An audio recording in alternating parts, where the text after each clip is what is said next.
नमस्कार, आप देख रहे हैं गांव की दुनिया और मैं हूं आपके साथ आयुषी गुप्ता। आपको बता दें, इस बुलेटिन में हम आपको दिखाएंगे गांव और कस्बों की हर वो छोटी बड़ी खबर जिसका सरोकार है आपसे। तो आइए शुरू करते हैं गांव की दुनिया का आज का सफर।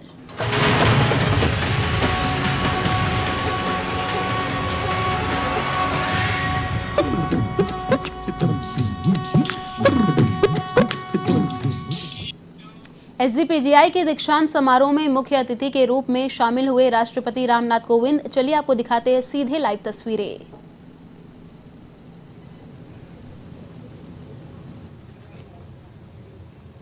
आज के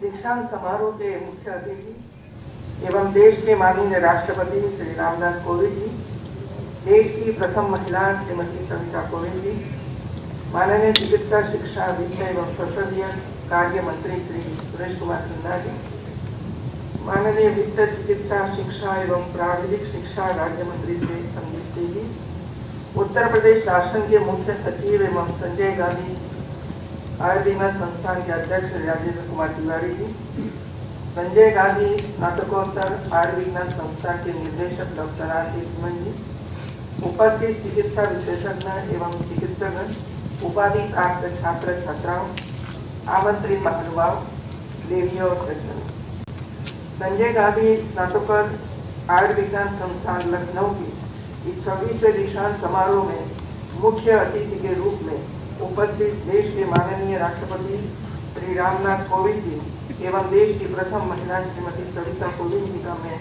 स्वागत एवं अभिनंदन करती हूँ। आज जिन लोगों ने पदक व उपाधियां प्राप्त की है, उन सभी को मैं अपनी बधाई और शुभकामनाएं देती हूँ। वैसे तो दीक्षांत समारोह का अपना एक विशेष महत्व होता है, परंतु आज देश के माननीय राष्ट्रपति महोदय आपको दीक्षा उद्बोधन कर देंगे, जो आप सभी के लिए गर्व की बात होगी। मैं विश्वास कर सकती हूँ कि हमारे भावी चिकित्सकगण माननीय राष्ट्रपति महोदय के दीक्षा उद्बोधन से प्रेरित होकर चिकित्सा सेवा क्षेत्र में अपना विशिष्ट योगदान देंगे। मैं उपाधि एवं पदक प्राप्त विद्यार्थियों से कहना चाहूंगी कि आप मानवीय संवेदनाओं जैसे गुणों को अपने में समाहित करना है, क्योंकि मानवता के प्रति संवेदनशीलता का भाव ही आपको सामाजिक उत्तरदायित्व का बोध कराएगा और यही आपके विचारों को परिपक्व करेगा। मेरी कामना है कि आप सभी बेस्ट चिकित्सक बने, मरीजों का विश्वास जीतें तथा निर्धन और असहाय लोगों की विशेष सेवा करें।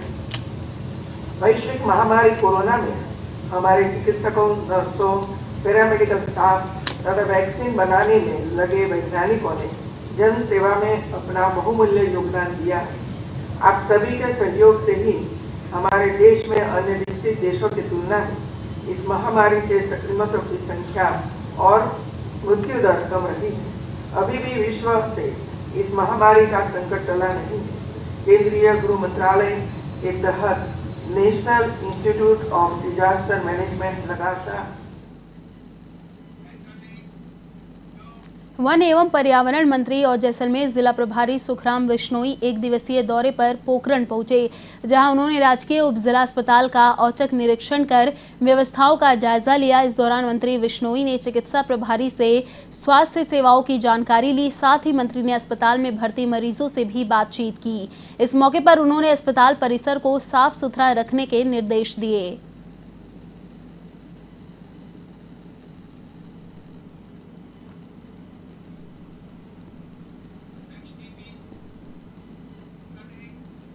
राजस्थान सरकार के कैबिनेट मंत्री सालेम मोहम्मद और जिला प्रभारी मंत्री सुखराम विश्नोई ने पोखरण नगरपालिका परिसर में अधिकारियों की बैठक ली। बैठक में दोनों मंत्रियों से विकास योजना को लेकर जानकारी ली। जिन अधिकारियों के काम से मंत्री संतुष्ट नहीं, उन्हें जमकर फटकार भी लगाई। हर विभाग के अधिकारियों से दोनों मंत्रियों ने विकास कार्यों का फीडबैक लिया।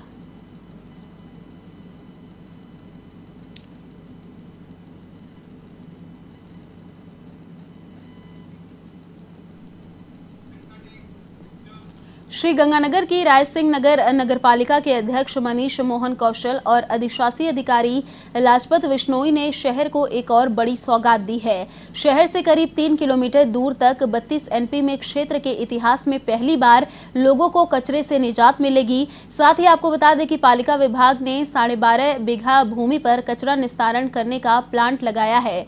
वहीं करीब 24 लाख रुपए की लागत से बनने वाले इस एमआरएफ सेंटर की पूजा अर्चना कर नींव रखी। गौरतलब है कि पहली बार शहर का कचरा संग्रहित कर आधुनिक मशीनों के जरिए कचरे से खाद और प्लास्टिक की ईंटें बनाई जाएंगी।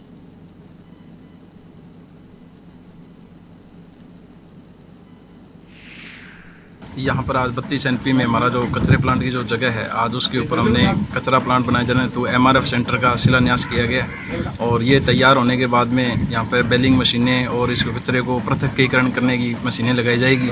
फिर शहर में हमारा पृथक्कीकरण का कार्यक्रम भी शुरू किया जाएगा, जिससे शहरवासियों को और नगर पालिका को दोनों को सुविधा मिलेगी। साथ में नगर पालिका के राजस्व में वृद्धि होगी, जिसके अंदर कचरा निस्तारण प्लांट लगाया जाएगा और साथ में एक कमरा बनाया जहाँ की चौकीदार भी यहाँ पे रहेगा। और इस कचरे से नगर पालिका को बड़ी इनकम होगी। और इसके अंदर जो पॉलीथीन है वो कचरे से अलग किया जाएगा, उसको ऐसे मशीनें लगाई जा रही हैं। और जो खाद का भी, आयुर्वेदिक खाद भी जो है इसमें वो बनाई जाएगी। भरतपुर के हथैनी निवासी वीर शहीद राकेश फौजदार के पार्थिव शरीर का अंतिम संस्कार राजकीय सम्मान के साथ उनके पैतृक गांव में किया गया। साथ ही आपको बता दें कि इस मौके पर राज्य मंत्री डॉक्टर सुभाष गर्ग ने उन्हें पुष्प चक्र अर्पित कर श्रद्धांजलि दी।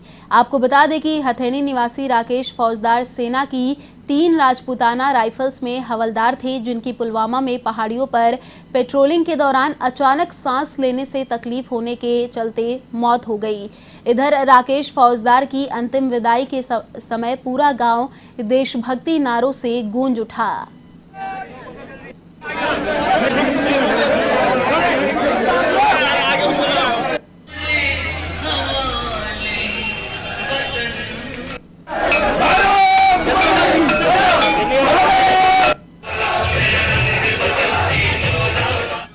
श्रीगंगानगर के घड़साना में सैकड़ों व्यापारियों ने प्रदर्शन किया। प्रदर्शन के दौरान व्यापारियों ने एसडीएम अभिलाषा पुनिया को ज्ञापन सौंपा। साथ ही आपको बता दें, ज्ञापन में हड्डा रोड़ी के 4 दीवारी व कचरा संग्रहण के लिए उचित व्यवस्था की मांग की गई है। इस दौरान कल्याण भूमि अध्यक्ष नानक मिड्ढा ने कहा कि समूचे क्षेत्र में कचरा संग्रहण के लिए समुचित व्यवस्था नहीं होने के कारण जगह जगह गंदगी पसरी हुई है, जिसको लेकर महामारी फैलने की आशंका बनी हुई है।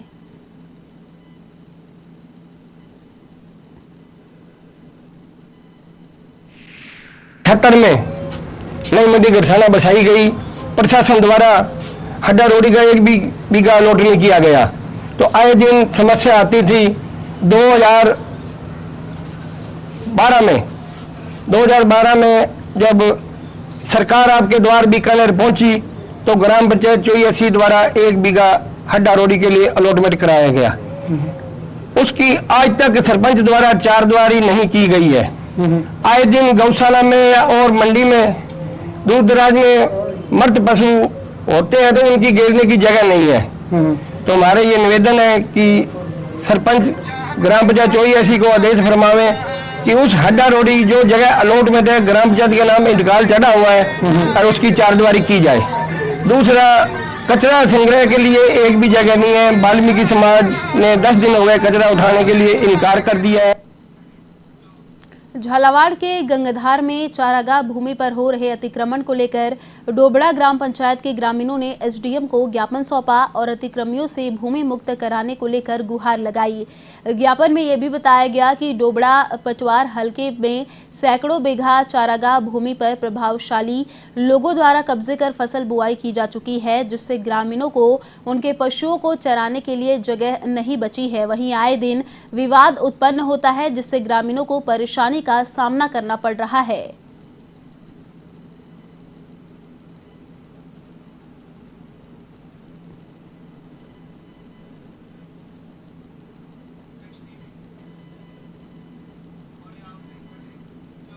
आहोर उपखंड मुख्यालय पर भाजपा किसान मोर्चा व विधायक आपको बता दें वहां पर मौजूद हैं। किसानों को कर्ज माफ तो नहीं दूसरी बिल 10,000 तक माफ की जाएगा वनन की बंद की जाएगा।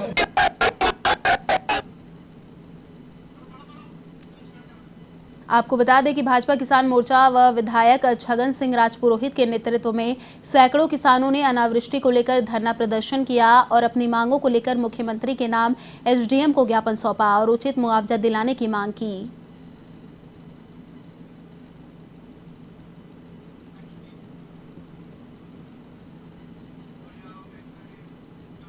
श्रीगंगानगर के घड़साना में एनएसयूआई कार्यकर्ताओं व महाविद्यालय के छात्र छात्राओं ने फीस माफी को लेकर जोरदार प्रदर्शन किया। प्रदर्शन के दौरान छात्र छात्राओं ने शिक्षा विभाग व कॉलेज प्रशासन के खिलाफ जमकर नारेबाजी की। इस दौरान एनएसयूआई पूर्व जिला अध्यक्ष सरवर जसलेरा ने कहा कि कोरोना के कारण लगभग 2 सालों से लोगों को काम धंधे ठप पड़े हैं। आर्थिक तंगी के कारण कई छात्र छात्राओं के परिजन फीस जमा करने में असमर्थ हैं, लेकिन कॉलेज प्रबंधन जबरन फीस वसूलने का प्रयास कर रहा है।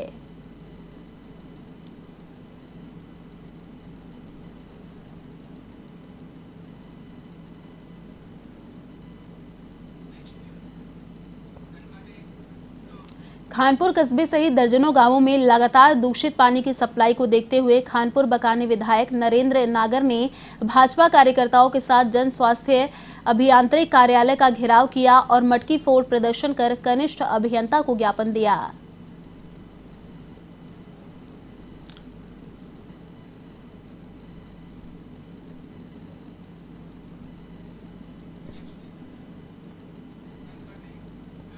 बाड़मेर के चौहटन में नवविवाहिता युवती ने फांसी का फंदा लगाकर आत्महत्या कर ली।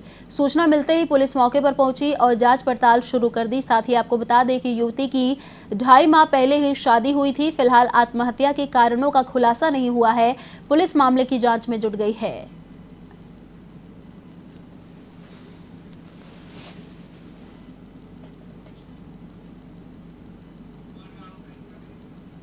अलवर जिले के भिवाड़ी में काम की तलाश में आए एक मजदूर की संदिग्ध अवस्था में लाश मिलने से सनसनी फैल गई। पुलिस के अनुसार बिहार निवासी 23 वर्षीय त्रिलोकी मेहता 25 अगस्त को काम की तलाश में भिवाड़ी पहुंचा था। मृतक औद्योगिक एरिया स्थित रिलैक्सो उद्योग इकाई के पास बनी झोपड़ी में एक मित्र के पास पहुंचा और उससे काम दिलाने की बात कही। मृतक खाना खाकर रात को अपने दोस्त के पास वहीं झुग्गी में सो गया और 26 अगस्त को सुबह मृत अवस्था में पाया गया। पुलिस ने मामले दर्ज करके जांच शुरू कर दी है।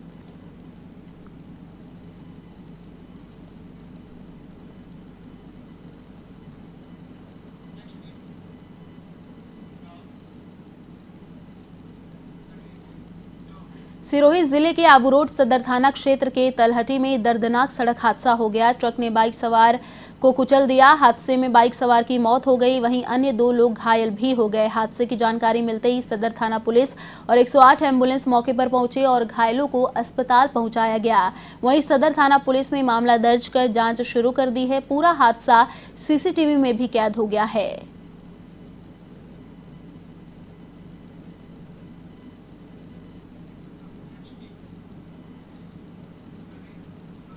दौसा के मंजावरी में नाबालिग के साथ गैंगरेप का मामला सामने आया है। वहीं मंजावरी थाने में पीड़िता ने परिजनों के साथ पहुंचकर 3 नामजद युवकों के खिलाफ मामला दर्ज करवाया है। पुलिस अधिकारी ने बताया कि नाबालिग ने जबरदस्ती दुष्कर्म किए जाने का आरोप लगाया है और दुष्कर्म के बाद जान से मारने की धमकी देकर घर छोड़ गए।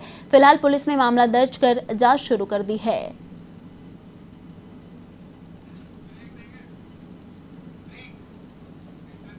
खबर टोंक के निवाई से है, जहां मोटुका गांव के पास अनियंत्रित लोक परिवहन की बस ने एक युवक को टक्कर मार दी, जिसमें उसकी मौत हो गई। आपको बता दें, घटना की सूचना पाकर बरौनी पुलिस मौके पर पहुंची और शव को सामुदायिक अस्पताल की मोर्चरी में रखवाया। साथ ही पुलिस ने शव की शिनाख्त धौलपुर निवासी जितेंद्र के रूप में की। फिलहाल पुलिस मामले की जाँच में जुटी है।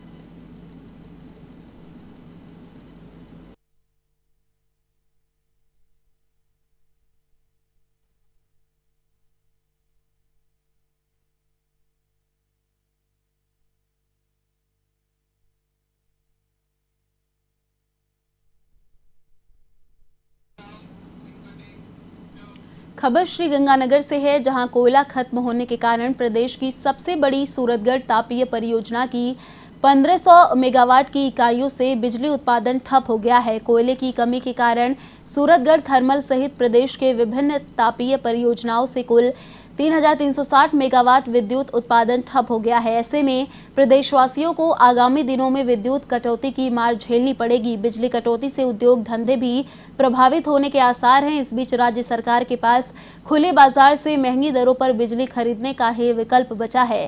फिलहाल प्रदेश में विद्युत आपूर्ति को बनाए रखने के लिए Suratgarh super thermal power plant परियोजना के 660 मेगावाट की 7वीं सुपर क्रिटिकल इकाई से व्यावसायिक उत्पादन के साथ साथ 660 मेगावाट की 8वीं इकाई से परीक्षण के तौर पर बिजली उत्पादन किया जा रहा है।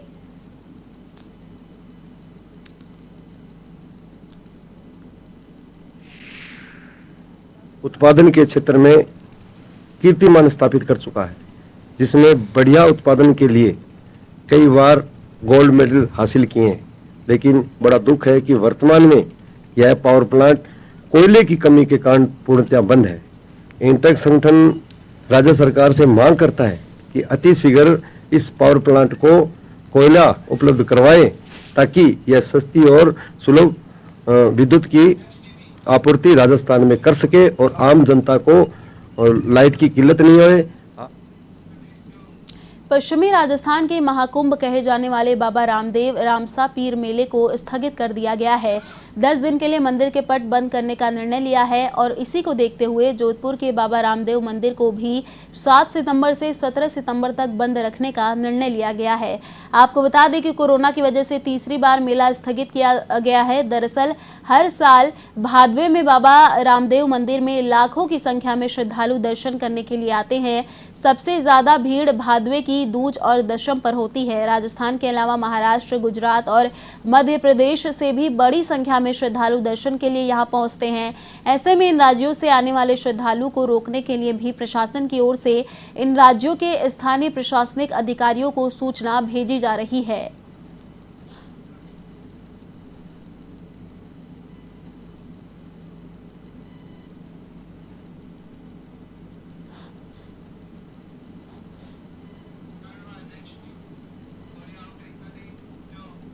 बूंदी में जन जन की आस्था के केंद्र लंकेश्वर महादेव के दर्शन करने के लिए लोकसभा अध्यक्ष ओम बिरला की पत्नी अमिता बिरला हिंडौली पहुंची। इस दौरान भाजपा की महिला कार्यकर्ता भी मंदिर पहुंची। अमिता बिरला ने विधि विधान से महादेव की पूजा अर्चना की और देश प्रदेश में खुशहाली की कामना की।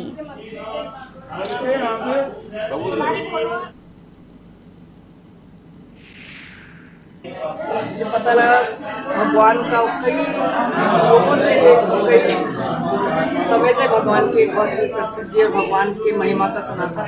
आज दर्शन करके कृतार्थ हुए, बहुत अच्छा लगा। और हमारे प्रदेश की और हमारे कोटा और बूंदी की समृद्धि की शांति की और यहाँ पर बहुत हमारा देश आगे बढ़े। रेलवे डीआरएम नरेंद्र पांडे ने फुलेरा स्टेशन का निरीक्षण किया। साथ ही रेलवे पुलिया से पूरे रेलवे यार्ड का भी निरीक्षण किया। इसके अलावा रेल टिकट घर पहुंचकर एटीवीएम मशीन की पूरी जानकारी ली। इससे पहले स्टेशन पहुंचने पर मंडल रेल प्रबंधक का पूर्व पालिका अध्यक्ष मनोज आहूजा, रेल यात्री संघ एकीकृत अध्यक्ष अशोक वासुदेव ने साफा पहनाकर और गुलदस्ता भेंट कर स्वागत किया।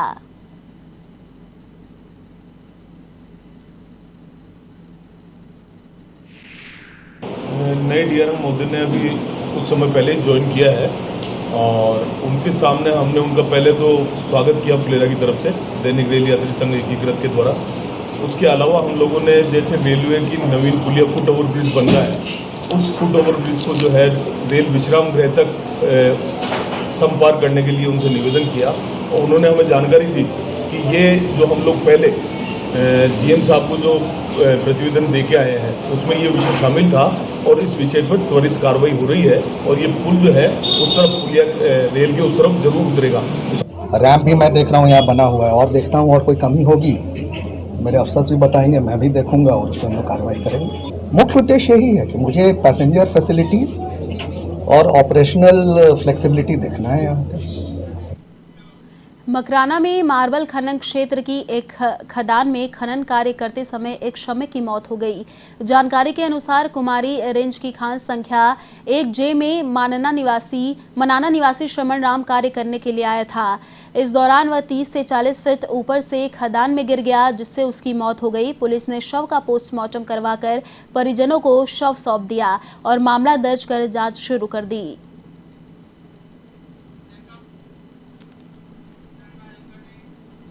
फिलहाल इस बुलेटिन में इतना ही। देश और दुनिया की तमाम बड़ी खबरों के लिए देखते रहिए A1 TV। नमस्कार।